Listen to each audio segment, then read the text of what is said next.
The town of Dolores in Eastern Samar felt the full fury of Ruby. That was where the typhoon first made landfall Saturday night. Let's look at the aftermath in this story from CNN's Andrew Stevens.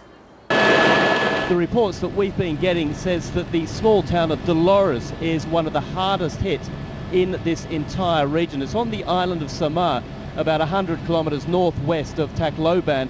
We're going up there now. There were reports that there were real fears of a storm surge there, but we haven't heard anything from that town. This island, Samar, was Hagupit's first landfall, where it hit with the highest intensity.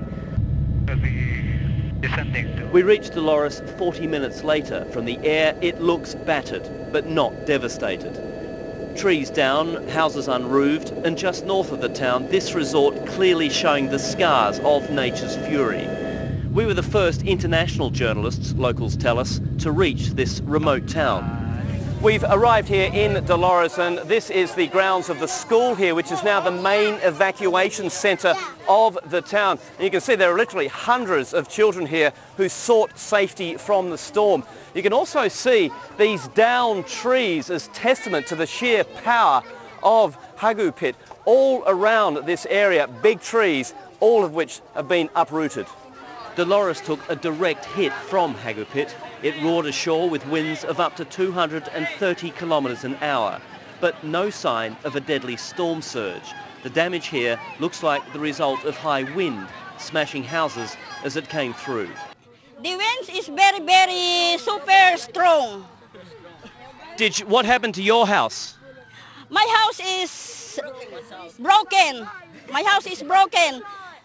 Many houses there in my barangay 14 are broken. It will destroy our house, and many houses in our neighbor got destroyed.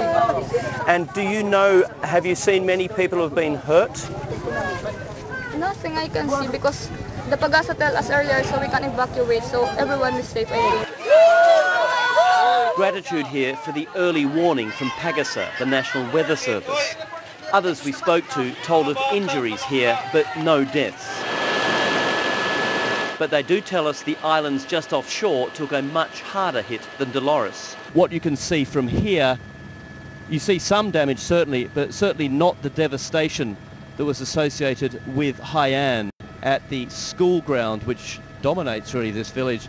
All the fishing fleet has been pulled up out of harm's way, so obviously they had plenty of time to prepare for what was coming. These low-lying islands and coastal communities are among the most vulnerable to the powerful storms that frequently ravage the Philippines. For most, the best hope of survival is simply evacuating, getting out of harm's way. The lesson, at least for now, appears to have been learned. Andrew Stevens, CNN, Dolores, the Philippines.